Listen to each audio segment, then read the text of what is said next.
Hello,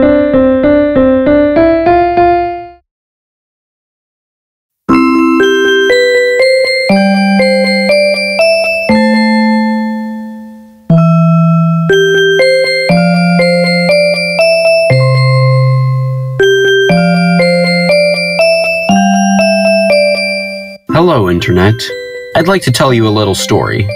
In the summer of 2004, a Japanese website popped up belonging to a user known only as Kikiyama. On it, they hosted a little game made in RPG Maker 2003 and available for free called Yume Nikki, or Dream Diary in Japanese. Once people started to get their hands on this title, they were confused but also intrigued by the mysteries hiding within. Everything had to be deciphered, from the meaning of the bizarre imagery to what the goal of the game even was. And eventually a small but dedicated following was formed for this strange and memorable title.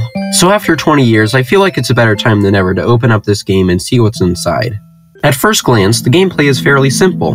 The player can travel between the small apartment and a large dream world where the majority of the gameplay takes place. And the goal is to look for all the effects, in which there are a total of 24 in the final game. There's a bike for traveling faster, a lamp for lighting up dark areas, and a cat to make the other characters move, as well as many others. Most of the effects are simple cosmetic changes, and only really amount to finishing the game. Now the real challenge is navigating this place. Aside from a brief tutorial at the beginning, you aren't really given any directions of where to go or what to do. You basically just have to mess around and explore the environments, which is easier said than done. Many of the maps loop around, leaving you running in circles with bizarre patterns under your feet.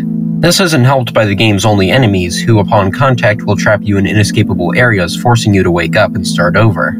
There's a lot of weird things to discover in this game. Despite the unique design and vibe of each area, it's easy to get lost and stumble upon inexplicable imagery. One of my favorite locations in the game is the one that replaces all the graphics with 8-bit sprites similar to the first game in the Mother series. Speaking of which, there's an island in a pink sea that bears a striking resemblance to Magicant, complete with those spiral tails. Apparently there's an event that can be triggered here, but it's pretty rare to happen, so you're not likely to...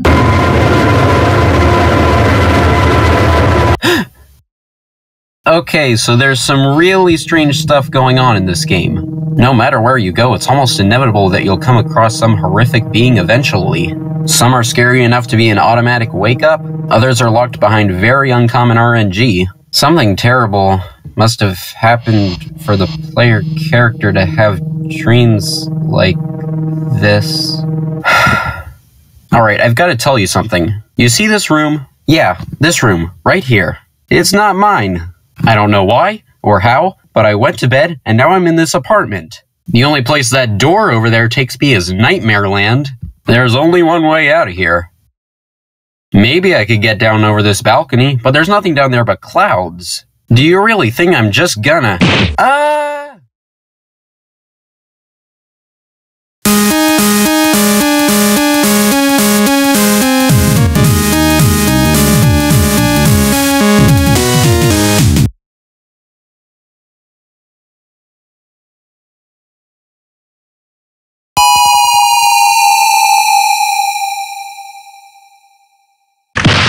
Oh, I'm alive. Whoa! Phew, that was close. And the camera's still rolling. Perfect. Around the same time as Yume Nikki, another game popped up on the internet known as Tokutsu Monogatari, translating to Cave Story. It's a lot more linear and action-based, taking inspiration from classic games like Metroid and Mega Man. There's a lot of weapons to choose from, like a missile launcher which does a lot of damage but requires ammunition refills, or a fireball launcher that works a lot like the Fire Flower in the Mario series. There's also a bigger focus on, well, the story. You play as a robot with amnesia on a floating island populated mostly by creatures known as Mimiga, the island being in danger of complete destruction because of a man named the Doctor and an artifact he gets his hands on called the Demon Crown. While there's nothing downright disturbing, the story still has a lot of heavy themes and heartbreaking moments. There's even multiple endings that can be reached.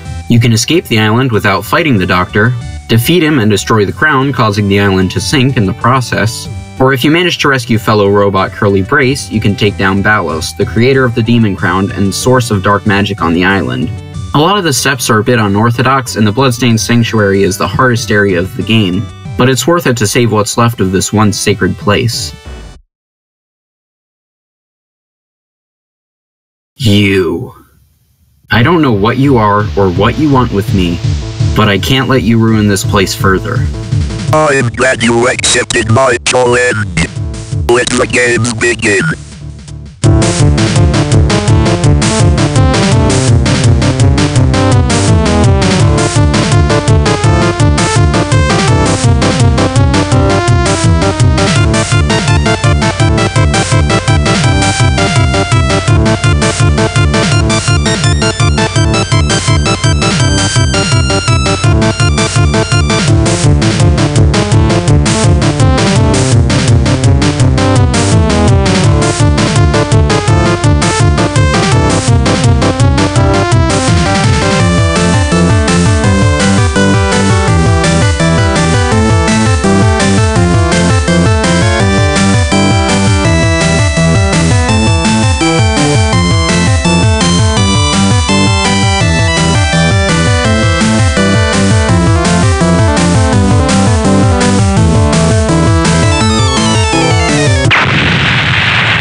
Ah! No! No!